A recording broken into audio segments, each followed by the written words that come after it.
हृदय विराजो। जय बालाजी महाराज की। चौथा अध्याय गोकर्ण उपाख्यान प्रारंभ। सूत जी कहते हैं, मुनिवर, उस समय अपने भक्तों के चित्त में अलौकिक भक्ति का प्रादुर्भाव हुआ देख भक्त वत्सल श्री भगवान अपना धाम छोड़कर वहां पधारे। उनके गले में बनमाला शोभा पा रही थी। श्रीअंग सजल जलधर के समान श्याम वर्ण था।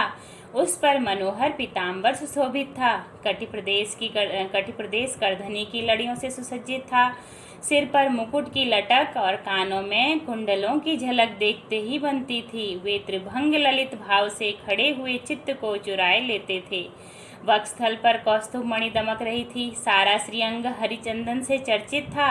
उस रूप की शोभा क्या कहें। उसने तो मानो करोड़ों कामदेवों की रूप माधुरी छीन ली थी। वे परम आनंद चिन्ह मूर्ति, मधुर अति मधुर मुरलीधर ऐसी अनुपम छवि से अपने भक्तों के निर्मल चित्तों में आविर्भूत हुए।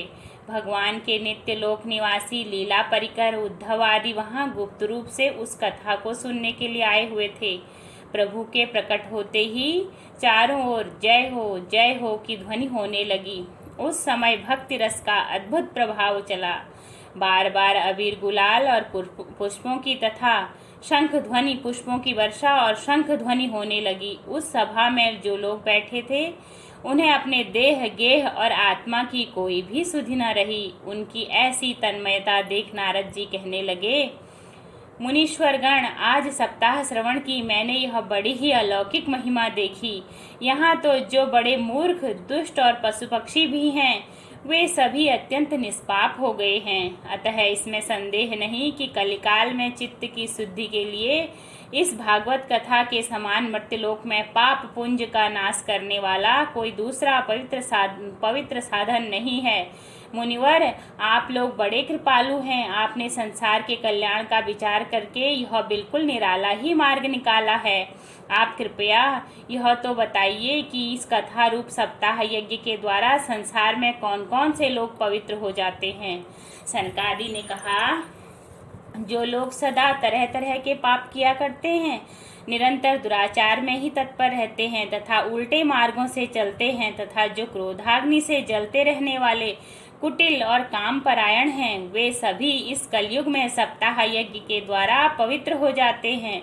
जो सत्य से च्युत, माता पिता की निंदा करने वाले, तृष्णा के मारे व्याकुल, आश्रम धर्म से रहित, दंभी, दूसरों की उन्नति देखकर कुढ़ने वाले और दूसरों को दुख देने वाले हैं, वे भी कलयुग में सप्ताह यज्ञ से पवित्र हो जाते हैं। जो मदिरापान, ब्रह्महत्या, सुवर्ण की चोरी, गुरु स्त्री गमन और विश्वासघात, ये 5 महापाप करने वाले, छल छद्म परायण, क्रूर पिशाचों के समान निर्दयी, ब्राह्मणों के धन से पुष्ट होने वाले और व्यभिचारी हैं, वे भी कलयुग में सप्ताह परायण से पवित्र हो जाते हैं। जो दुष्ट, आग्रह पूर्वक सर्वदा मन, वाणी या शरीर से पाप करते रहते हैं और दूसरे के धन से ही पुष्ट होते हैं तथा मलिन मन और दुष्ट हृदय वाले हैं, वे भी कलयुग में सप्ताह यज्ञ से पवित्र हो जाते हैं। नारद जी, अब हम तुम्हें इस विषय में एक प्राचीन इतिहास सुनाते हैं।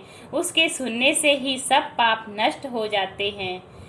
पूर्व काल में तुंगभद्रा नदी के तट पर एक अनुपम नगर बसा हुआ था। वहाँ सभी वर्णों के लोग अपने अपने धर्मों का आचरण करते हुए सत्य और सत्कर्मों में तत्पर रहते थे। उस समय समस्त वेदों का विशेषज्ञ और श्रौत स्मार्त कर्मों में निपुण एक आत्मदेव नामक ब्राह्मण रहता था। वह साक्षात दूसरे सूर्य के समान तेजस्वी था। वह धनी होने पर भी भिक्षाजीवी था। उसकी प्यारी पत्नी धुंधली, कुलीन एवं सुंदरी होने पर भी सदा अपनी बात पर अड़ जाने वाली थी। उसे लोगों की बात करने में सुख मिलता था। स्वभाव था क्रूर, प्रायः कुछ न कुछ बकवाद करती रहती थी। गृह कार्य में निपुण थी लेकिन कृपण थी और थी झगड़ालू भी। इस प्रकार ब्राह्मण दंपति प्रेम से अपने घर में रहते और विहार करते थे। उनके पास अर्थ और भोग विलास की सामग्री बहुत थी। घर द्वार भी बहुत सुंदर थे, परंतु उससे उन्हें सुख नहीं मिला। जब अवस्था बहुत ढल गई तब उन्होंने संतान के लिए तरह तरह के पुण्य कर्म आरंभ किए और वे दीन दुखियों को गौ, पृथ्वी, सुवर्ण और वस्त्रादि दान करने लगे। इस प्रकार धर्म मार्ग में उन्होंने अपना आधा धन समाप्त कर दिया, तो भी उन्हें पुत्र या पुत्री किसी का भी मुख देखने को न मिला। इसलिए अब वह ब्राह्मण बहुत ही चिंतातुर रहने लगा। एक दिन वह ब्राह्मण देवता बहुत दुखी होकर घर से निकलकर वन को चल दिया। दोपहर के समय उसे प्यास लगी, इसलिए वह एक तालाब पर आया। संतान के अभाव के दुख ने उसके शरीर को बहुत सुखा दिया था, इसलिए थक जाने के कारण जल पीकर वह वहीं बैठ गया। 2 घड़ी बीतने पर वहां से एक सन्यासी महात्मा आए। जब ब्राह्मण देवता ने देखा कि वे जल पी चुके हैं, तब वह उनके पास गया और चरणों में नमस्कार करने के बाद सामने खड़े होकर लंबी लंबी सांसें से लेने लगा। सन्यासी ने पूछा, कहो ब्राह्मण देवता, रोते क्यों हो?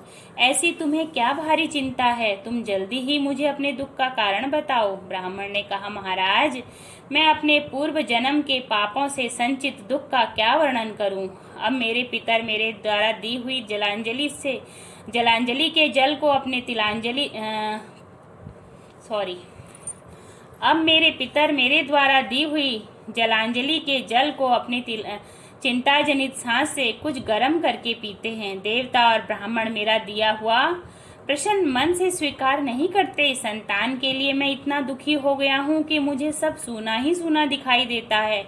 मैं प्राण त्यागने के लिए यहाँ आया हूँ। संतानहीन जीवन को धिक्कार है, संतानहीन ग्रह को धिक्कार है, संतानहीन धन को धिक्कार है और संतानहीन कुल को धिक्कार है। मैं जिस गाय को पालता हूँ वह भी सर्वथा बांझ हो जाती है। जो पेड़ लगाता हूँ उस पर भी फल फूल नहीं लगते। मेरे घर में जो फल आता है वह भी बहुत जल्दी सड़ जाता है। अब जब मैं ऐसा भागा और पुत्रहीन हूँ, तब फिर इस जीवन को भी रखकर मुझे क्या करना है? यों कहकर वह ब्राह्मण दुख से व्याकुल हो उस सन्यासी महात्मा के पास फूट फूट कर रोने लगा। तब उस यतिवर के हृदय में बड़ी करुणा उत्पन्न हुई।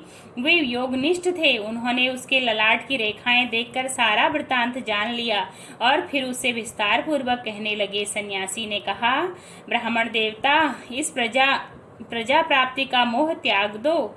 कर्म की गति बड़ी प्रबल है। विवेक का आश्रय लेकर संसार की वासना छोड़ दो। विप्रवर सुनो, मैंने इस समय तुम्हारा प्रारब्ध देखकर निश्चय किया है कि 7 जन्म तक तुम्हारी कोई संतान किसी प्रकार नहीं हो सकती। पूर्व काल में राजा सगर एवं अंग को संतान के कारण दुख भोगना पड़ा था। ब्राह्मण, अब तुम कुटुंब की आशा छोड़ संन्यास में ही सब प्रकार का सुख है। ब्राह्मण ने कहा, महात्मा जी, विवेक से मेरा क्या होगा? मुझे तो बलपूर्वक पुत्र दीजिए, नहीं तो मैं आपके सामने ही शोक मूर्छित होकर अपने प्राण त्यागता हूँ। जिसमें पुत्र स्त्री आदि का सुख नहीं है, ऐसा संन्यास तो सर्वथा निरस ही है।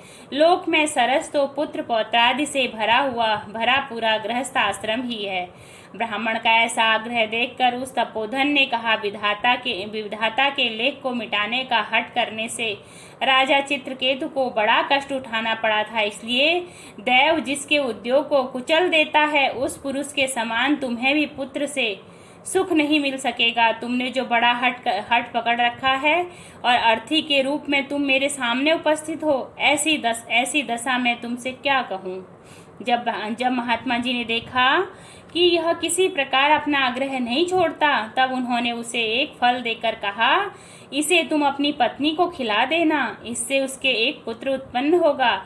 तुम्हारी स्त्री को 1 साल तक सत्य, शौच, दया, दान और एक समय एक ही अन्न खाने का नियम रखना चाहिए। यदि वह ऐसा करेगी तो बालक बहुत शुद्ध स्वभाव वाला होगा। यों कहकर वे योगीराज चले गए और ब्राह्मण अपने घर लौट आया। वहां आकर उसने वह फल अपनी स्त्री के हाथ में दे दिया और स्वयं कहीं चला गया। उसकी स्त्री तो कुटिल स्वभाव की थी ही। वह रो रो कर अपनी एक सखी से कहने लगी, सखी, मुझे तो बड़ी चिंता हो गई है। मैं तो यह फल नहीं खाऊंगी। फल खाने से गर्भ रहेगा और गर्भ से पेट बढ़ जाएगा, फिर कुछ खाया पिया जाएगा नहीं। इससे मेरी शक्ति क्षीण हो जाएगी। तब बता घर का धंधा कैसे होगा। और दैववश यदि कहीं गांव में डाकुओं का आक्रमण हो गया तो गर्भिणी स्त्री कैसे भागेगी। यदि सुखदेव जी की तरह यह गर्भ भी पेट में ही रह गया तो इसे बाहर कैसे निकाला जाएगा। और कहीं प्रसव काल के समय वह टेढ़ा हो गया तो भी प्राणों से ही हाथ धोना पड़ेगा। यों भी प्रसव के समय बड़ी भयंकर पीड़ा होती है। मैं सुकुमारी भला यह सब कैसे सह सकूंगी। मैं जब दुर्बल पड़ जाऊंगी तब नंदरानी आकर घर का सब माल मता समेट ले जाएगी। और मुझसे तो सत्य शौचादि नियमों का पालन होना भी कठिन ही जान पड़ता है। जो स्त्री बच्चा जनती है उसे उस बच्चे के लालन पालन में भी बड़ा कष्ट होता है। मेरे विचार से तो बंध्या या विधवा स्त्रियां ही सुखी हैं। मन में ऐसे ही तरह तरह के कुतर्क उठने से उसने वह फल नहीं खाया। जब उसके पति ने पूछा फल खा लिया, तब उसने कह दिया हाँ खा लिया। एक दिन उसकी बहन अपने आप ही उसके घर आई। तब उसने अपनी बहन को सारा वृतांत सुनाकर कहा कि मेरे मन में इसकी बड़ी चिंता है। मैं इस दुख के कारण दिनों दिन दुबली हो रही हूँ बहन, मैं क्या करूं। बहन ने कहा मेरे पेट में बच्चा है, प्रसव होने पर वह बालक मैं तुझे दे दूंगी। तब तक तू गर्भवती के समान घर में गुप्त रूप से सुख से रह। तू मेरे पति को कुछ धन दे देगी तो वो तुझे अपना बालक दे देंगे। हम ऐसी युक्ति करेंगी कि जिसमें सब लोग यही कहें कि इसका बालक 6 महीने का होकर मर गया है। और मैं नित्य प्रति तेरे घर आकर उस बालक का पालन पोषण करती रहूंगी। तू इस समय इसकी जांच करने के लिए यह फल गौ को खिला दे। ब्राह्मणी ने स्त्री स्वभाववश जो उसकी बहन ने कहा था वैसे ही सब किया। इसके पश्चात समयानुसार जब उस स्त्री के पुत्र हुआ तब उसके पिता ने चुपचाप लाकर उसे धुंधली को दे दिया। और उसने आत्मदेव को सूचना दे दी कि मेरे सुखपूर्वक बालक हो गया है। इस प्रकार आत्मदेव ने पुत्र हुआ सुनकर सब लोगों को बड़ा आनंद हुआ। आत्मदेव के पुत्र हुआ है। ब्राह्मण ने उसका जात कर्म संस्कार करके ब्राह्मणों को दान दिया।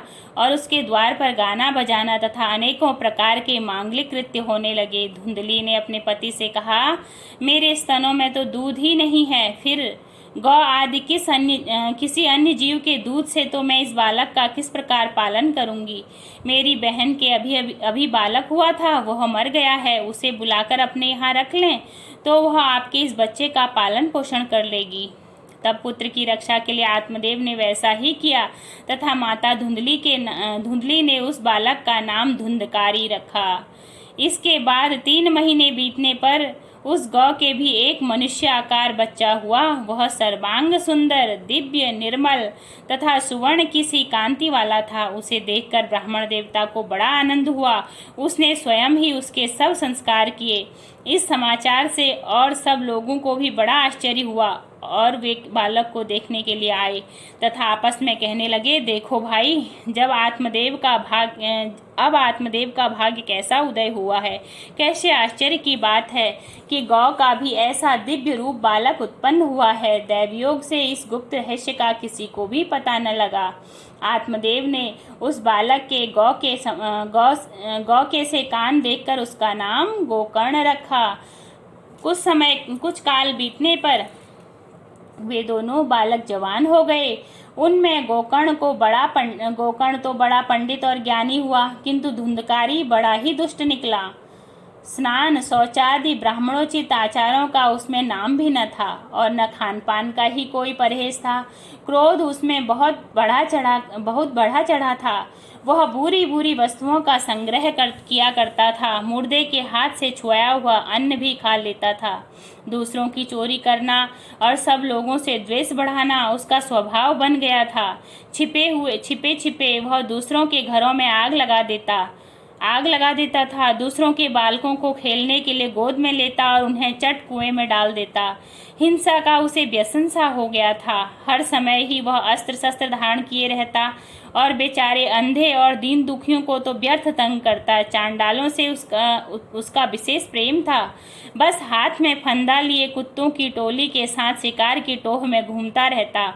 वेश्याओं के जाल में फंसकर उसने अपने पिता की सारी संपत्ति नष्ट कर दी। एक दिन माता पिता को मार पीट कर घर के सब बर्तन भांडे उठा ले गया। इस प्रकार जब सारी संपत्ति स्वाहा हो गई, तब उसका कृपण पिता फूट फूट कर रोने लगा और बोला, इससे तो इसकी माँ का बांझ रहना ही अच्छा था। कुपुत्र तो बड़ा ही दुखदाई होता है। अब मैं कहाँ रहूं? हाय, मैं कहाँ जाऊं? मेरे इस संकट को कौन काटेगा? हाय, मेरे ऊपर तो बड़ी विपत्ति आ पड़ी है। इस दुख के कारण अवश्य मुझे एक दिन प्राण छोड़ने पड़ेंगे। उसी समय परम ज्ञानी गोकर्ण जी वहां आए और उन्होंने पिता को वैराग्य का उपदेश करते हुए बहुत समझाया। वे बोले, पिताजी, इस असार संसार में यह अत्यंत दुख रूप और मोह डालने वाला है।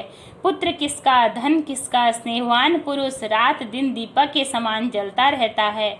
सुख न तो इंद्र को है और न चक्रवर्ती राजा को ही।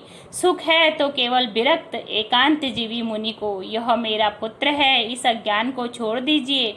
मोह से नरक की प्राप्ति होती है। यह शरीर तो नष्ट होगा ही, इसलिए सब कुछ छोड़कर वन में चले जाइए। गोकर्ण के वचन सुनकर आत्मदेव वन में जाने के लिए तैयार हो गया और उनसे कहने लगा, बेटा, वन में रहकर मुझे क्या करना चाहिए, यह मुझसे विस्तार पूर्वक कहो। मैं बड़ा मूर्ख हूँ। अब तक कर्मवश स्नेह पास में बंधा हुआ अपंग की भांति इस घर रूप अंधेरे कुएं में ही पड़ा रहा हूँ। अपंग की भांति इस घर रूप अंधेरे कुएं में ही पड़ रहा हूँ। तुम बड़े दयालु हो, इससे मेरा उद्धार करो। गोकर्ण ने कहा, पिताजी, यह शरीर हड्डी, मांस और रुधिर का पिंड है। इसे आप मैं मानना छोड़ दीजिए। क्या मानना छोड़ दीजिए? मैं मानना छोड़ दीजिए और स्त्री पुत्र आदि को अपना कभी न माने। इस संसार को रात दिन क्षणभंगुर देखें। इसकी किसी भी वस्तु को स्थायी समझकर उसमें राग न करें। बस एकमात्र वैराग्य रस के रसिक होकर भगवान की भक्ति में लगे रहें। भगवत भजन ही सबसे बड़ा धर्म है। निरंतर उसी का आश्रय लिए रहें। अन्य सब प्रकार के लौकिक धर्मों से मुख मोड़ लें और सदा साधुजनों की सेवा करें। भोगों की लालसा को पास न फटकने दें तथा जल्दी से जल्दी दूसरों के गुण दोषों का विचार करना छोड़कर एकमात्र भगवत सेवा और भगवान की कथाओं के रस का ही पान करें। इस प्रकार पुत्र की वाणी से प्रभावित होकर आत्मदेव ने घर छोड़ दिया और वन की यात्रा की। यद्यपि उसकी आयु उस समय 60 वर्ष की हो चुकी थी, फिर भी बुद्धि में पूरी दृढ़ता थी। वह रात दिन भगवान की सेवा पूजन करने से तथा नियम पूर्वक भागवत के 10वें स्कंद का पाठ करने से उसने भगवान श्री कृष्णचंद्र को प्राप्त कर लिया। बोलो श्रीमद् भागवत पुराण की जय। आरती अति पावन पुराण की, धर्म भक्ति विज्ञान खान की। महापुराण भागवत निर्मल सुख मुख विगलित निगम कल फल पिरम सुधार स्मय कल लीला रतिरस रस निधान की। कलमल मथन ताप निवारणी जन्म मृत्युमय भव भयहारिणी। सेवत सतत सकल सुखकारिणी समूह सदि हरि चरित गान की। विषय विलास विमोह विनाशिनी विमल विराग विवेक विकासनी। भगवत तत्व रहस्य प्रकाशनी परम ज्योति परमात्म ज्ञान की। परम हंस मुनि मनोल्लासिनी रसिक हृदय रसरास विलासिनी। भुक्ति मुक्ति रति प्रेम सुदासिनी कथा किंचन प्रिय सुजान की। श्री सीताराम सीताराम सीताराम कहिए। जाहि विधि राखे राम ताहि विधि रहिए। मुख में हो राम नाम राम सेवा हाथ में। तू अकेला नहीं प्यारे राम तेरे साथ में। विधि का विधान जान हानि लाभ सहिए। जाहि विधि राखे राम ताहि विधि रही। सीताराम सीताराम सीताराम कहिए, जाहि विधि राखे राम ताहि विधि रहिए। किया अभिमान तो फिर मान नहीं पाएगा, होगा वही प्यारे जो श्री राम जी को भाएगा। फल आशा त्याग शुभ काम करते रहिए, जाहि विधि राखे राम ताहि विधि रहिए। जिंदगी की डोर सौंप हाथ दीनानाथ के, महलों में राखे चाहे झोपड़ी में वास दे। धन्यवाद निर्विवाद राम राम कहिए, जाहि विधि राखे राम ताहि विधि रहिए। आशा एक राम जी से दूजी आशा छोड़ दे, नाता एक राम जी से दूजा नाता तोड़ दे। साधु संग राम रंग अंग अंग रंगिए, काम रस त्याग प्यारे शाम रस पगिए। सीताराम सीताराम सीताराम कहिए, जाहि विधि राखे राम ताहि विधि रहिए।